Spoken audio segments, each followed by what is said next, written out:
Good morning friends. मागच्या लेक्चरमध्ये आपण फिगर ऑफ स्पीच विषयी डिटेल्स माहिती घेतलेली आहे. म्हणजे आपण फिगर ऑफ स्पीच हे शिकलेलो आहोत. तर 2 लेक्चर आपण या फिगर ऑफ स्पीचवरती घेतलेले आहे. आता या फिगर ऑफ स्पीचवरती आपण विविध स्पर्धा परीक्षेमध्ये आलेले जे काही प्रश्न आहेत ते प्रश्नाचं डिस्कशन इथे करणार आहोत. कारण समोरच्या येणाऱ्या परीक्षेमध्ये अशा प्रकारचे जे प्रश्न आहे हे स्पर्धा परीक्षेचे प्रश्न येत असतात आणि म्हणूनच आज आपण हे 10 अतिशय इम्पॉर्टंट प्रश्न सोडून घेत आहोत.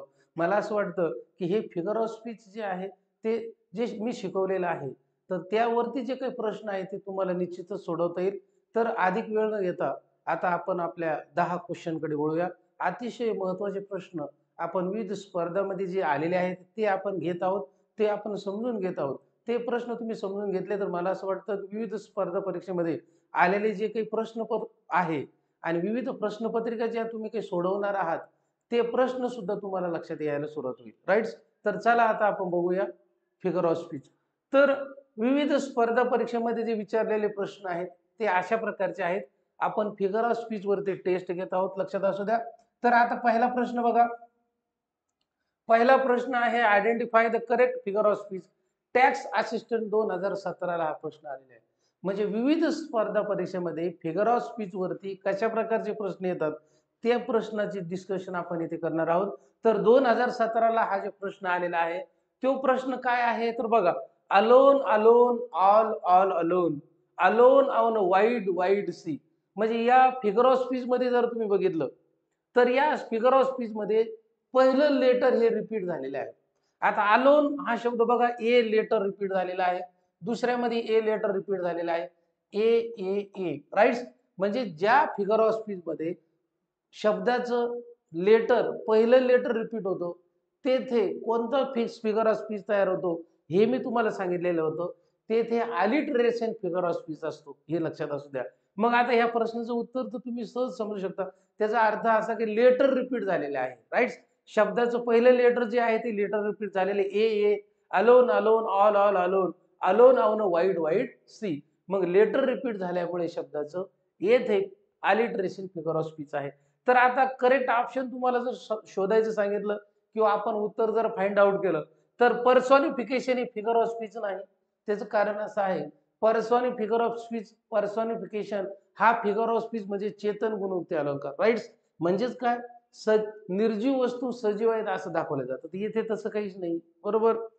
अलिटरेशन आहे करेक्ट ऑप्शन, कारण लेटरची पुनरावृत्ती झालेली आहे. अपास्ट्रॉफी नाही येते, संबोधन वगैरे नाही येते. येथे मृत कल्पना सजीव आहे दाखवलं जातं, तेही येते नाही. आयरनी नाही, उपरोधात्मक नाही, येथे टीका वगैरे नाही, एक उपरोधात्मक अलंकार नाही. तर थोडक्यामध्ये पहिल्या प्रश्नाचं जे उत्तर आहे करेक्ट ऑप्शन जे आहे ते आहे बी, दॅट इज अ अलिटरेशन. अशा प्रकारे आपण पहिला प्रश्न इथे सोडून घेतलेला आहे. आता आपण दुसऱ्या प्रश्नाकडे वळूया. तर दुसरा प्रश्न काय आहे बघा. I will drink the ocean in moment. STI 2010 ला प्रश्न आलेला आहे. वाक्याचा अर्थ समजून घ्या. I will drink the ocean in moment. एका क्षणामध्ये मी संपूर्ण समुद्र पिऊन टाकेल. आता एका क्षणामध्ये एका मोमेंटमध्ये मी संपूर्ण समुद्र पिईल, हे जे स्टेटमेंट आहे हे स्टेटमेंट म्हणजे अतिशयोक्ती आहे. असं होऊ शकत नाही. लक्षात आलं ना. आणि मग या आता पर्यायमध्ये जर तुम्ही गेलात तर आता तुम्हाला कळाले या वाक्यामध्ये अतिशयोक्ती आहे. मग अतिशयोक्ती फिगर ऑफ स्पीच कोणता आहे हेही तुम्हाला माहिती असेल. एक तर आपण त्याला हायपरबोली म्हणू. राईट. हायपरबोली याच्यामध्ये नाहीये. मग त्या रिलेटेड वर्ड्स असेल, तो रिलेटेड वर्ड्स कोणता आहे बघू. आता I will drink the ocean in moment हे STI 2010 ला आलेल्या क्वेश्चनचं आपण आता उत्तर शोधत आहोत. तर इपिग्राम आहे का हा? नाही. इपिग्राम म्हणजे एक प्रकारची म्हण असते. राईट. ही म्हण आहे का? नाही. त्यानंतर क्लायमॅक्स म्हणजे महत्वाचं स्थान दिलं, घटनेला महत्वाचं स्थान दिलं जातं, चढत्या क्रमाने शब्द असतात वगैरे, तर हे क्लायमॅक्स नाही. त्यानंतर मेटाफोर म्हणजे तुलना आहे का, रूपक अलंकार आहे का, येते नाही. यानंतर एक्झॅगरेशन आहे, म्हणजे वाजवीपेक्षा जास्त गोष्ट फुगवून सांगितलेली आहे. या वाक्यामध्ये काय सांगितलेलं आहे? I will drink the ocean in moment. एका क्षणामध्ये मी काय करणार आहे? समुद्र पिऊन टाकणार आहे. म्हणजे जेथे एक्झॅगरेशन फिगर ऑफ स्पीच आहे, हायपरबोली फिगर ऑफ स्पीच असं म्हणतो आपण, त्याऐवजी एक्झॅगरेशन शब्द वापरलेला आहे. राईट. तर मग या 2 नंबरच्या प्रश्नाचं जे उत्तर आहे ते आहे ऑप्शन नंबर डी. तर आता 3 नंबरचा प्रश्न बघा, तिसरा प्रश्न बघा काय आहे. 3 नंबरचा प्रश्न आहे, a lovelier flower on earth was never sown. म्हणजे एवढे लवलियर फ्लॉवर जे आहे, तर ते म्हणजे या अर्थ वरती उगवणं शक्य नाही. बघा, उगवणं शक्य नाही. आता तसं बघितलं तर या धरणी मातेमध्ये जेही तुम्ही पेराल ते उगवणार, बरोबर आहे. परंतु तो काय म्हणतो, लवलियर फ्लॉवर उगवणं शक्य नाही. म्हणजे ही अतिशयोक्ती झालेली आहे, राईट. STI 2010 ला प्रश्न आलेला आहे, अतिशयोक्तीचं वाक्य आहे. तर पहिलंच आन्सर बघा, आता बघा आपण जे काही आन्सर फाइंड आउट करत आहोत, तर हायपरबोली म्हणजे अतिशयोक्ती हे करेक्ट ऑप्शन आहे याच्यामध्ये. Lovelier flower on the earth was never सोन. लवलियर फ्लॉवर जमिनीमध्ये उगू शकत नाही असं सांगितलेलं आहे. उगू शकतं म्हणजे हायपरबोली आहे, म्हणजे वाजवीपेक्षा अतिशयोक्ती केलेली आहे इथे. ऑक्झोमोरम तर येथे नाहीच नाही, राईट. मेटाफर नाही आणि इम्प्लाइड सिमिली सुद्धा नाही, कुठल्याही प्रकारची तुलना वगैरे नाही इथे, तर येथे हायपरबोली आहे. अशा प्रकारे 3 नंबरच्या प्रश्नाचं जे उत्तर आहे, करेक्ट ऑप्शन आहे ए, दॅट इज हायपरबोली. पुढचा प्रश्न बघूया आता. पुढचा प्रश्न जो आहे, पुढचा प्रश्न कोणता आहे, which one of the following is not a figure of speech. ASO 2011 ला हा प्रश्न आलेला आहे. यामध्ये विचारलेला आहे की खालील पैकी कोणतं फिगर ऑफ स्पीच नाहीये. तर मेटाफर फिगर ऑफ स्पीच आहे, पर्सनिफिकेशन फिगर ऑफ स्पीच आहे, ऑक्झोमोरम फिगर ऑफ स्पीच आहे, इलिजी फिगर ऑफ स्पीच नाही. मग करेक्ट जॉब, इलिजी म्हणजे काय, सॅड सॉन्ग, राईट. हे साहित्यामध्ये एक रिटर्न स्किल आहे. तर थोडक्यामध्ये इलिजी जे आहे, तर इलिजी हे करेक्ट ऑप्शन आहे. आपल्याला विचारलं which one of the following is not a figure of speech, तर इलिजी म्हणजे करेक्ट ऑप्शन आहे इलिजी. हे हे कुठल्याही प्रकारचं ऑप्शन नाही, तर elegy is the correct option. Elegy म्हणजे काय, ऑप्शन नंबर सी म्हणजे alternative C is the correct answer, म्हणजेच इलिजी. त्यानंतर आता पुढचा प्रश्न बघूया. पुढचा प्रश्न आहे, choose the correct figure of speech. ASO 2011 ला प्रश्न आलेला आहे. प्रश्न फार सोपा आहे, वाचला तर लगेच तुमच्या लक्षात येईल. बघा यामध्ये काय दिलेलं आहे, ही केम, ही सॉ, ही कॉन्कर्ड. तो आला, त्याने बघितलं आणि तो जिंकला. म्हणजे ज्या चढत्या क्रमाने ह्या घटना आहे, यामध्ये क्लायमॅक्स फिगर ऑफ स्पीच आहे, लक्षात घ्या. इपिग्राम म्हणजे म्हण नाही, मेटाफर म्हणजे कुठल्याही प्रकारची तुलना हे नाही, पॅराडॉक्स म्हणजे काही नाही, इथे उपरोधक नाही, इथे क्लायमॅक्स फिगर ऑफ स्पीच आहे, लक्षात घ्या. म्हणजे तो आला, त्याने बघितलं आणि लगेच जिंकला, लक्षात घ्या. That is the climax. चढत्या क्रमाने घटना लिहिलेल्या आहे, राईट. आणि याला महत्व दिलेलं आहे विशेष म्हणजे. आणि म्हणून 5 नंबरच्या प्रश्नाचं जे उत्तर आहे ते आहे सी, दॅट इज क्लायमॅक्स. त्यानंतर पुढचा प्रश्न बघूया. पुढचा प्रश्न जो आहे, sleep is a stranger to me after the break of day. आता स्लीप हे निर्जीव आहे, पण निर्जीवचं रूपांतर सजीवामध्ये केलेलं आहे. म्हणजे जेव्हा निर्जीव वस्तू सजीव आहेत असं आपण दाखवतो, तेव्हा तिथे चेतना गुणोक्ती फिगर ऑफ स्पीच तयार होतो. चेतना गुणोक्ती फिगर ऑफ स्पीच. मग आता येते त्याला पर्सनिफिकेशन फिगर ऑफ स्पीच आपण असे म्हणतो. डीएड सीटी 2010 ला हा प्रश्न आलेला. प्रश्न अतिशय सोपा आहे. सजीवाचं रूपांतर किंवा निर्जीवाचं रूपांतर सजीवामध्ये केलेले. स्लीप हे निर्जीव आहे. मग आता तिथे सिमिली हा फिगर ऑफ स्पीच नाही, कारण तुलना नाही याच्यामध्ये. पर्सनिफिकेशन फिगर ऑफ स्पीच आहे. त्याचं कारण असं आहे की स्लीपला लिव्हिंग थिंग मध्ये कन्वर्ट केलेलं आहे, किंवा तुलना केलेली आहे, किंवा वर्णन केलेलं आहे. मेटाफर पण नाही आणि अपोस्ट्रॉफी संबोधन अलंकार तिथे नाही, लक्षात घ्या. तर अशा प्रकारे येथे personification is the correct figure of speech. मग या 6 नंबरच्या प्रश्नाचं जे उत्तर आहे ते आहे ऑप्शन नंबर बी. त्यानंतर आता पुढचा प्रश्न बघूया. अतिशय महत्वाचा प्रश्न आहे पुढचा. Failures are pillar of success. STI 1991 ला हा प्रश्न आलेला होता.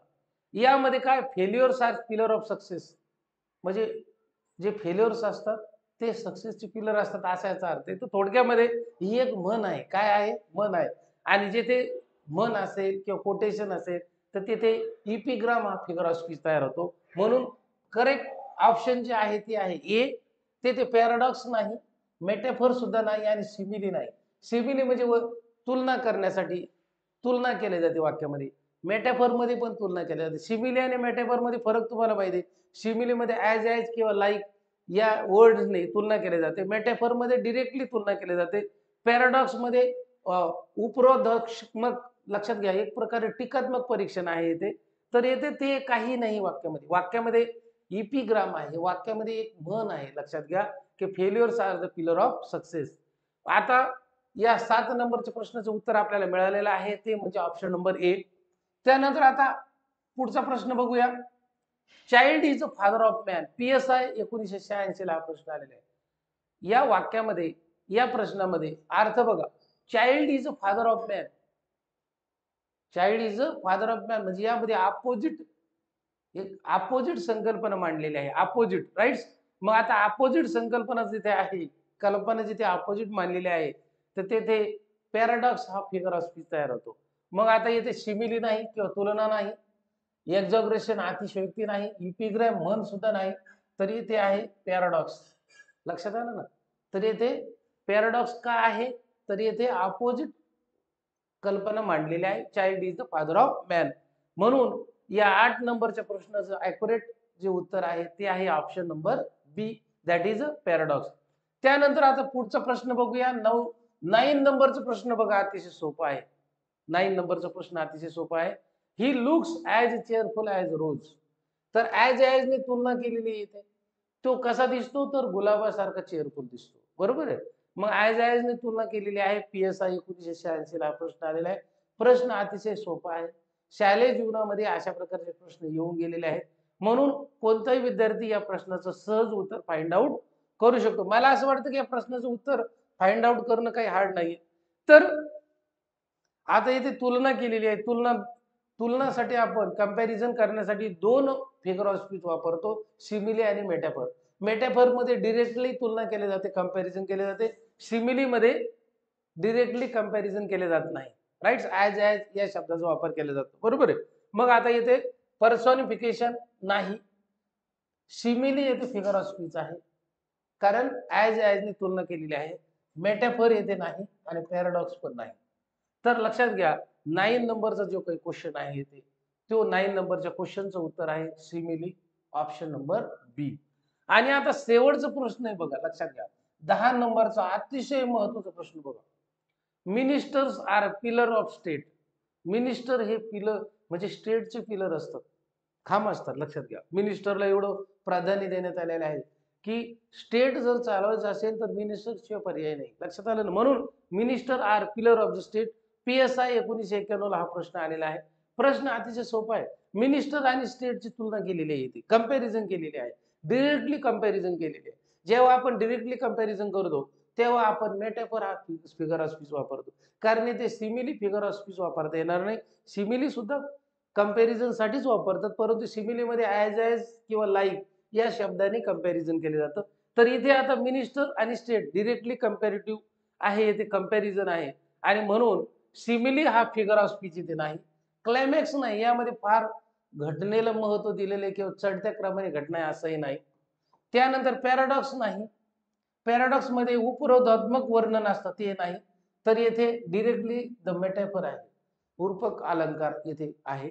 आणि म्हणून ह्या 10 नंबरच्या प्रश्नाचं करेक्ट ऑप्शन जर शोधायचं असेल किंवा फाइंड आउट करायचं असेल तर ते आहे डी नंबरचं option, that is metaphor. Correct.